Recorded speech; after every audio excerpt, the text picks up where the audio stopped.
La última lectura que tuvimos en Mateo 39, capítulo 9, versículos 36, 37 y 38, dice: y recorría todas las ciudades y aldeas, enseñando en las sinagogas de ellos, predicando el evangelio del reino, sanando toda enfermedad y toda dolencia en el pueblo. Al ver las multitudes, tuvo compasión de ellas, porque estaban desamparadas y dispersas como ovejas que no tienen pastor. Entonces dijo a sus discípulos: a la verdad la mies es mucha, mas los obreros pocos. Rogad, pues al Señor de las mies, que envíe obrero a sus mies. Si pusimos atención en la lectura, podemos darnos cuenta que dice: Jesús recorría todas las aldeas y ciudades. Nuestro Señor no se quedó detenido, no se quedó parado, no se quedó sentado en cuatro paredes. Él recorría todas las aldeas y todas las ciudades. ¿Y qué hacía? Él las recorría enseñando, predicando el evangelio del reino y sanando. Hermanos, aquí echa por tierra, aunque dolorosamente, lo que muchos hermanos en la fe y cristianos dicen, que ya no se debe evangelizar, que ya no debemos salir a la calle, que el Señor traerá a su casa los que han de ser salvos. Sí, es así, pero el Señor nos está llamando a usted y a mí para esa misión. Esa es nuestra misión. El Señor nos tiene a cada uno de nosotros para llevar la predicación del evangelio. ¿Cuánta necesidad hay afuera? Y seguimos con la lectura. Dice: y al ver las multitudes, tuvo compasión de ellas. ¿Por qué? Porque estaban desamparadas y dispersas como ovejas que no tienen pastor. Si salimos a la calle y miramos, nos damos el tiempo para mirar y ver, vamos a ver muchas ovejas dispersas. Con la enseñanza que está entregando el mundo, la gente está recogiendo todo y haciendo lo que se le plazca. Y realmente lo que está entregando el mundo es perdición, es muerte eterna. Hermanos, así como Jesús tuvo compasión de ver a las multitudes desamparadas, nosotros debemos tener la misma compasión y llevarle la palabra de salvación. Ese es el mandato. Entonces Jesús dijo a sus discípulos: a la verdad la mies es mucha, mas los obreros pocos. Era tan grande la multitud, el Señor vio que los obreros eran pocos. Y le dice a sus discípulos: rogad. No le está diciendo pídale, dígale, oye, menciónale. No, le está diciendo rogad pues al Señor de las mies. ¿Qué le está pidiendo? Que rueguen al Señor de las mies para que envíe obrero a sus mies. Hermanos, ¿cuántas veces nosotros en nuestras oraciones hemos pedido al Señor, hemos rogado al Señor para que envíe obrero a las mies? A la verdad, la mies es mucha y los obreros pocos. Y lamentablemente, la situación que estaba pasando en ese momento sigue hasta el día de hoy. Tal vez a lo largo de nuestras vidas nos encontramos con situaciones donde creemos que es mejor ocultar que somos cristianos o seguidores de Cristo. Es fuerte leer esto, pero es una realidad. Detrás de ello está el miedo al rechazo, el temor a las burlas, el no ser aceptados, perder un trabajo, sufrir persecución, el rechazo de familiares, el rechazo de amigos, inclusive, muchas veces, de nuestros propios padres. Hermanos, no olvidemos que hasta Pedro negó a nuestro Señor por temor. Entonces Pedro se acordó de las palabras de Jesús que le había dicho: antes que cante el gallo, me negarás 3 veces. Y saliendo fuera, ¿qué hizo Pedro? Lloró amargamente. Lloró amargamente. Hermano, les pregunto, ¿cuántas veces hemos callado o hemos negado a nuestro Señor y hemos llorado amargamente? Si no hemos sido capaces tal vez de pedirle, de rogarle al Señor que envíe obreros a sus mies, tomemos cuenta. Porque muchas veces lo hemos hecho. Muchas veces hemos callado ante la necesidad de este mundo. Muchas veces hemos callado y no hemos llevado el Evangelio.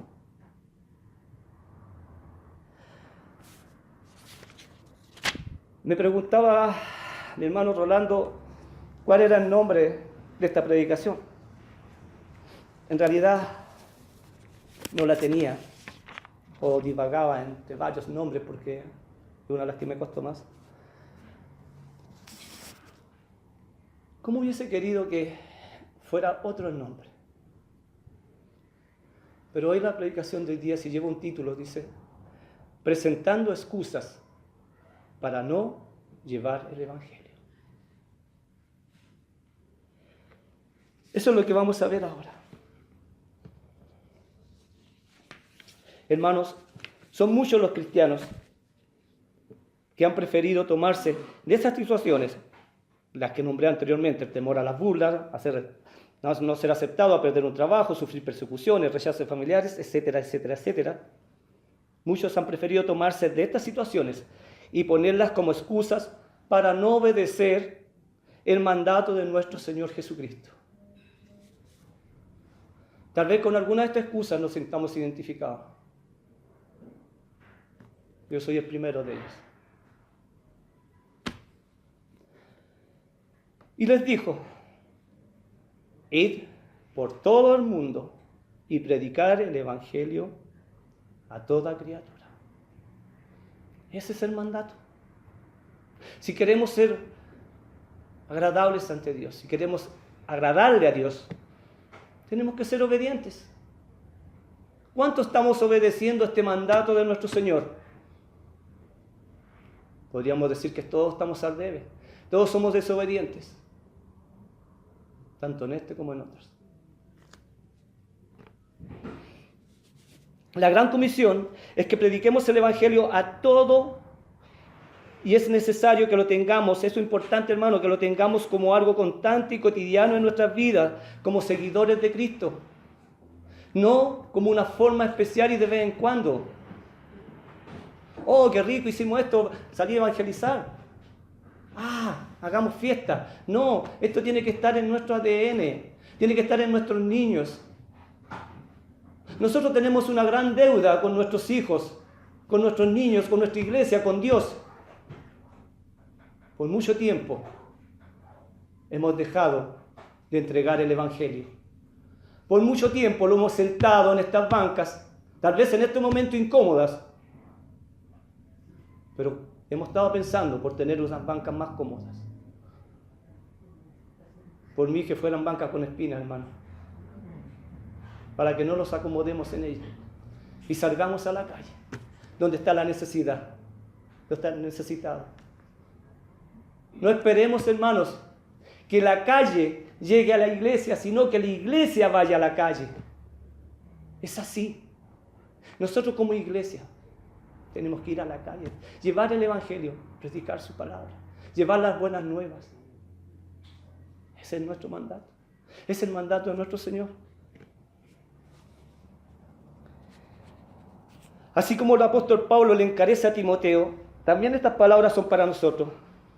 Pablo le dice a Timoteo: te encarezco que delante de Dios y del Señor Jesucristo, que juzgará a los vivos y a los muertos en su manifestación y en su reino, que prediques la palabra, que intes a tiempo y fuera de tiempo, redarguye, reprende, exhorta con paciencia y doctrina.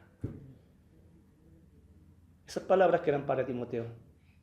también son para nosotros. También son para nosotros. Nosotros debemos estar preparados en todo momento para entregar la palabra de Dios y por ello debemos leer y estudiar su palabra para hacer luz en este mundo de tinieblas. Una de las excusas que muchas veces escuchamos es esta. Es que no sé qué decir. ¿Les parece conocido? ¿Lo habrán escuchado alguna vez? Que no sea una excusa más para no evangelizar, para no llevar las buenas nuevas a todos los necesitados. ¿Saben por qué? Porque Dios pondrá las palabras en nuestra boca. Así dice Mateo 10:20, porque no sois vosotros los que habláis, sino el Espíritu de vuestro Padre que habla en vosotros. Tenemos que confiar en lo que nosotros vamos a decir. ¿Quién es que los va a decir y los va a dar el poder para hablar? El Espíritu de nuestro Padre que habla en nosotros. Cuando predicamos el Evangelio tenemos que tener claro que el Espíritu Santo es quien está poniendo las palabras de predicación. Recordemos que Moisés fue una persona temerosa, pero dejó que Dios le guiase siempre para poder hablar al faraón y siempre en el nombre de Dios. Entonces dijo Moisés a Jehová: ay Señor, nunca he sido hombre de fácil palabra, ni antes ni desde que tú hablas a tu siervo. ¿Por qué? Porque soy tardo en el habla y torpe de lengua. Y Jehová le respondió: ¿quién dio la boca al hombre? ¿O quién hizo al mudo y al sordo, y al que ve y al ciego? ¿No soy yo Jehová? Ahora pues ve, y yo estaré con tu boca, y te enseñaré lo que hayas de hablar. Y ya no sea una excusa, es que no sé qué decir. Una de las otras excusas que escuchamos: no es mi don es otro. La palabra del Señor dice así: vosotros sois la luz del mundo. Una ciudad asentada sobre un monte no se puede esconder, ni se enciende una luz y se pone bajo del almud, sino sobre el candelero, alumbra a todos los que están en casa. Así, dice la palabra del Señor, alumbre vuestra luz. ¿Qué somos? Luz. Todos somos luz. ¿Para qué? Delante de los hombres, para que vean vuestras buenas obras y glorifiquen a nuestro Padre que está en los cielos. Mateo 5, 14, 16. Nuestro Señor Jesucristo nos llama la luz del mundo. Jesucristo es la fuente de la luz. Los cristianos somos reflejos de su luz y nuestra función, hermanos, es brillar para Él. Así como la luna refleja la gloria del sol, nosotros debemos reflejar su gloria. El cristiano es como una ciudad asentada sobre un monte, está elevado por encima de su alrededor y resplandece en medio de las tinieblas. Eso es lo que somos los cristianos. Eso es lo que debemos ser los cristianos. El Señor desea que el mundo vea los milagros que Él ha hecho en nosotros. Como Él nos ha sacado de la escoria en la cual estábamos sumergidos antes de conocerle y recibirle como Señor y Salvador. Eso dice el Señor. Hermanos, una vez me alegré tanto cuando tomé la decisión, fue la voluntad del Señor que empezara a caminar fielmente por sus caminos. Y me encontré con no digamos amigos. Me dijo: Martín, me lo toqué en la calle, en las 20, me dijo: Martín, tú estás con el Señor. Tú estás caminando los caminos de Dios. Y me alegra, me dijo. Ora por mí. Yo llegué tan contento a mi casa y le conté a mi señora. Sin yo decir nada, Él se me acerca y me dice: tú andas en los caminos del Señor. Gloria a Dios por ello. Estoy alumbrando. estoy alumbrando, estoy glorificando a mi Señor. Si somos cristianos apagados sin predicar la palabra de Dios, hermanos, ¿realmente somos luz? ¿O las tinieblas nos están invadiendo? Otra de las excusas son, hoy no tengo tiempo, tengo que trabajar, tal vez para la próxima vez. ¿Cuántas veces escuchamos eso cuando decíamos, hermanos, vamos a los vinos? Para la próxima vez, para la próxima vez. Bueno, es que justo ese día tengo visita, tengo que salir, etc. Hermanos, debemos poner a Dios por sobre todas las cosas. Y decía a todos, si alguno quiere venir en pos de mí, niéguese a sí mismo, tome su cruz cada día y sígame. Lucas 9:23, capítulo 9, versículo. Negar el yo significa renunciar voluntariamente a todo pretendido derecho a planificar o a escoger.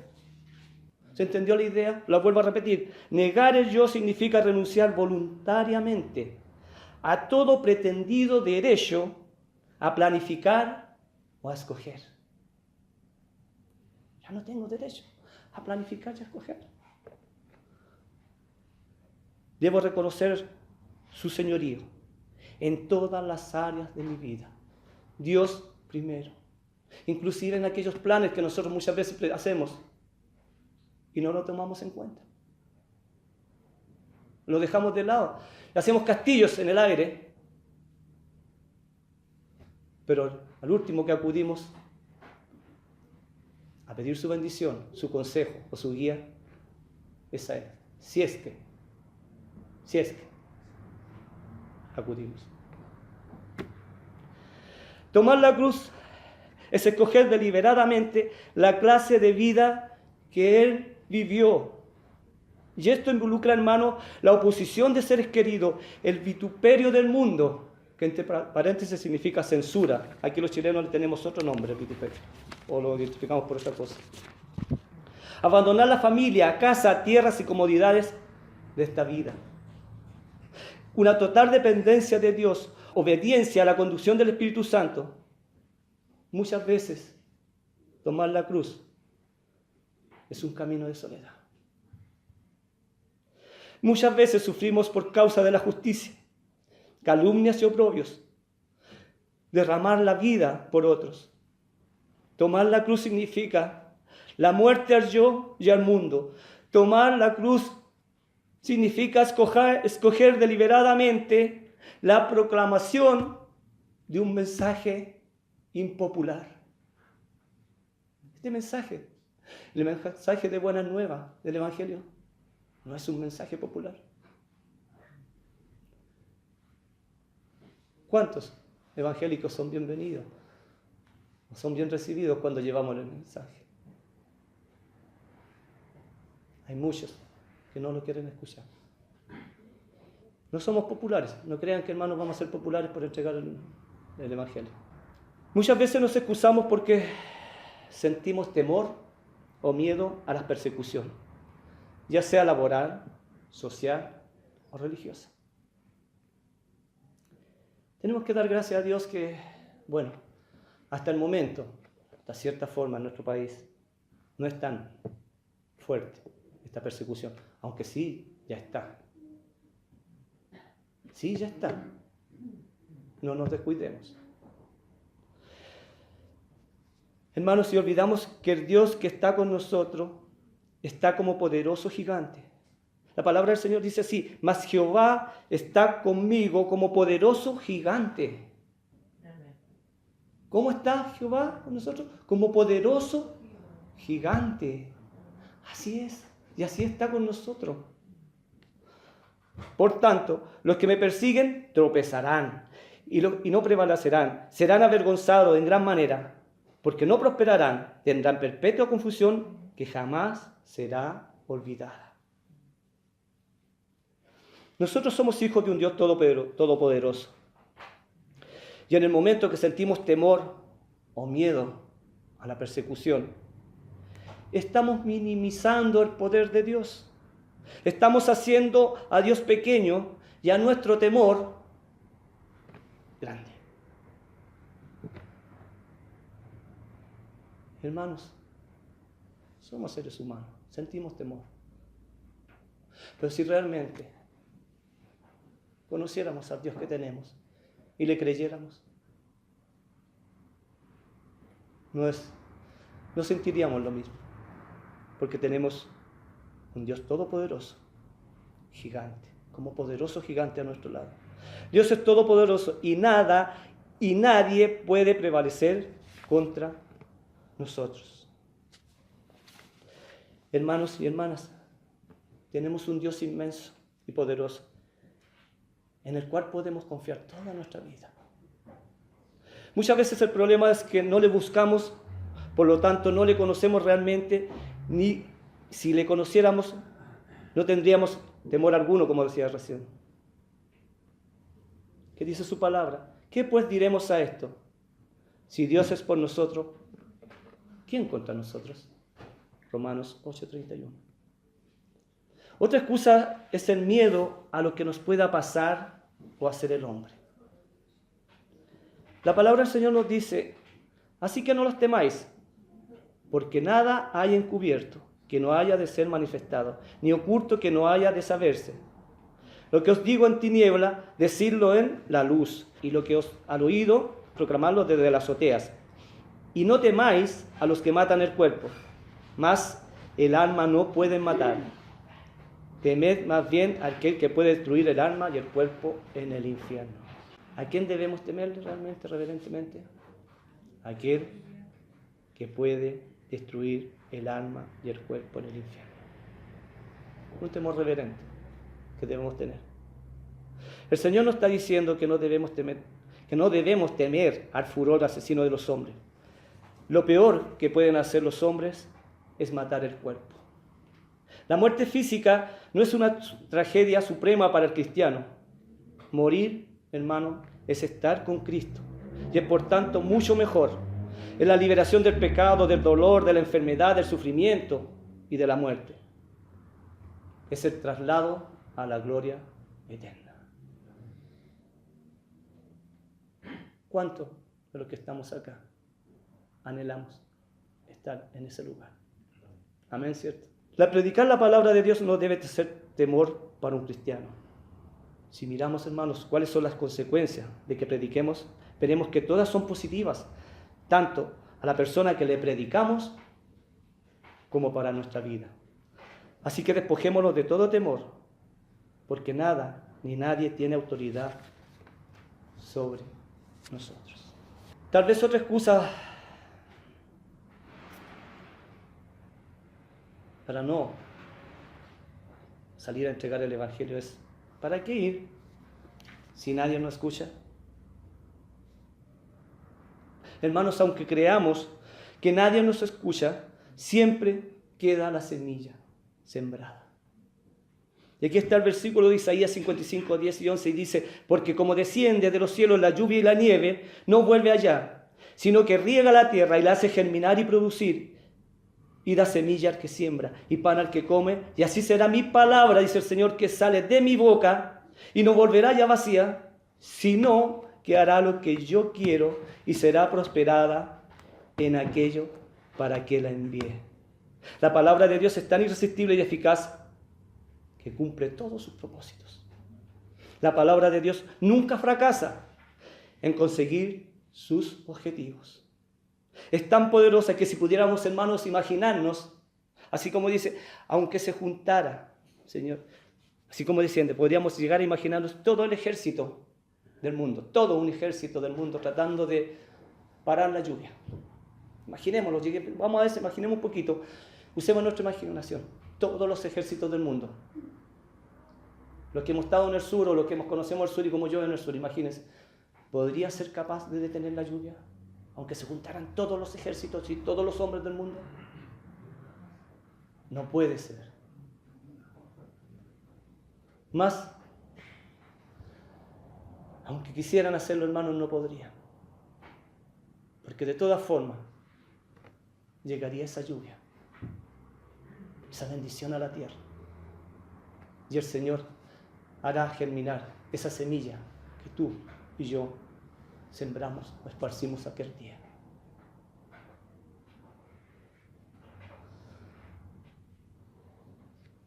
A veces, hermanos, predicamos la palabra a una persona y sentimos que esa persona no nos escucha, o que no le interesa, o que no le convence.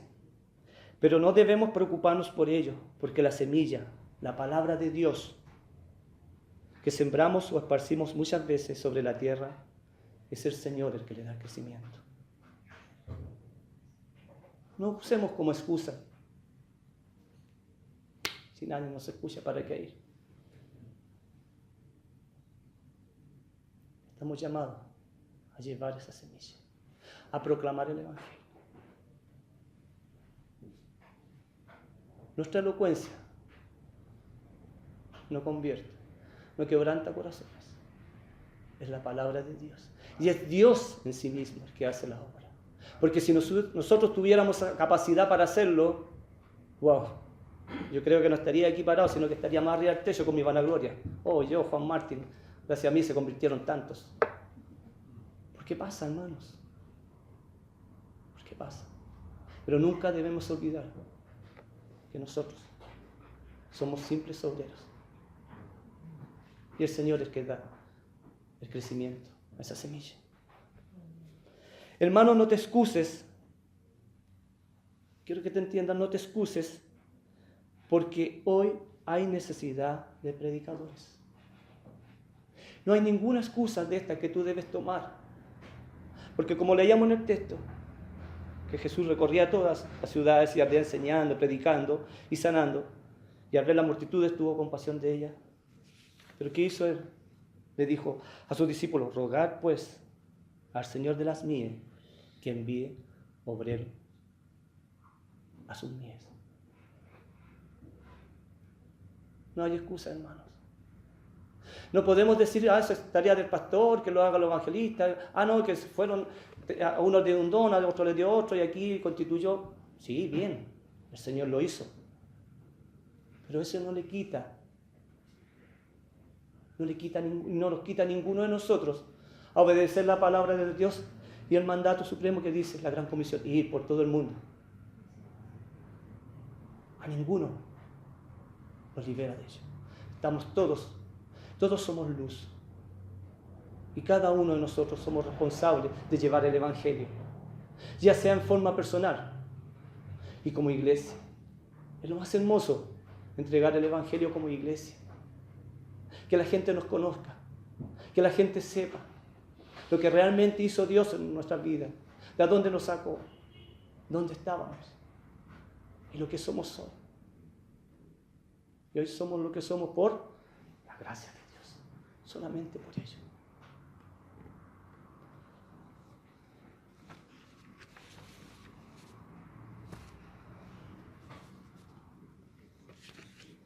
Hermanos, preparando este mensaje, recordé una historia que la tengo acá para que no se me olvidara, pero me la sé de memoria. Hace un par de años atrás me dijo un conocido: Martín, están regalando un corte por otros granados. Bueno, así le llamábamos nosotros en el campo, un corte a un predio grande, ese era el corte, no sé si le llaman así acá. Están regalando un corte de porotos granados en Nogales. Me imaginé que sería como esa antigua costumbre, la cual después de la cosecha el dueño de la siembra daba permiso para entrar a recoger o a cortar el rastrojo. ¿Han oído hablar del rastrojo? Muchos dueños de cosas. Antiguamente se usaba, ahora ya no se usa, porque hasta el rastrojo se vende. Ya no hay rastrojo. Y las maquinarias, como dice, te recogen todo, no se pierde nada. Bueno, yo me imaginé que era eso. Que íbamos a ir a recoger un rastrojo o a cortar un rastrojo. Pero cuando vi esas matas llenas de sus frutos y ver ese hermoso color rojo entre esas hojas verdes,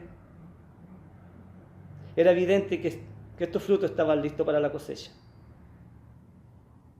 Y le pregunté a la persona que estaba ahí, una por saber y otra porque estaba dudoso, dije: estas matas están llenas de porotos, ¿no será que estemos con la del bandido aquí y esta persona no sea el dueño?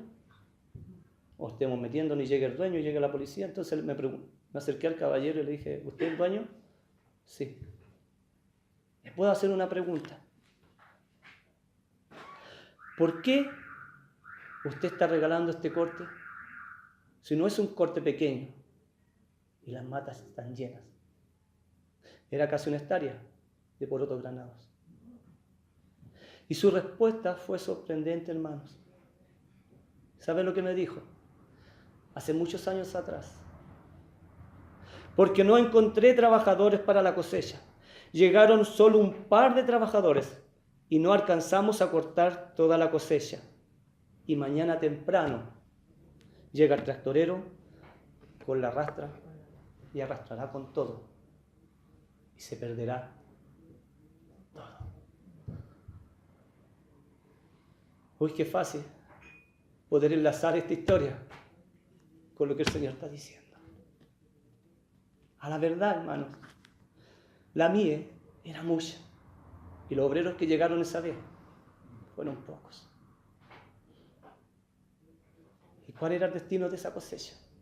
¿Por qué es tan importante, hermanos, ser obrero? ¿Por qué es tan importante rogarle al Señor de las mies que envíe obreros a sus mies? Bueno, el Señor vio que se precisaba efectuar una gran obra de cosecha espiritual. Mas los obreros eran pocos, por lo que se ve el problema ha persistido hasta nuestros días. La necesidad es siempre mayor que la mano de obra. Hay muchas personas que no conocen la palabra de Dios ni a Jesucristo, y pocos los obreros que predican la palabra. Pensemos siempre en esto, que Dios nos ha llamado para que prediquemos en nuestra casa, en el trabajo, la escuela, la universidad, vecinos, familiares, conocidos y desconocidos que no conocen a Dios. El Señor lo está llamando. Hermano, y hoy tú y yo somos el instrumento para llevar esa palabra. No callemos la palabra de Dios, no escondamos su luz, su amor. Hoy es el día en que tú y yo entreguemos el Evangelio. Hermano, mira a tu lado. Siempre habrá un necesitado de Dios. Siempre. Siempre habrá alguien al lado que esté sediento de la palabra del Señor. Y nosotros tenemos ese poder. Porque Pablo dice, ¿por qué no me avergüenzo del Evangelio? Porque es poder de Dios, ¿para qué? Para salvación. Es el poder que tenemos en nuestras manos. El poder de Dios para salvación. No seamos egoístas. Hay mucha gente afuera enferma. Y nosotros tenemos la cura en nuestras manos. Nosotros tenemos la palabra de Dios, que es viva y eficaz. Y a eso estamos llamados, a entregar su palabra.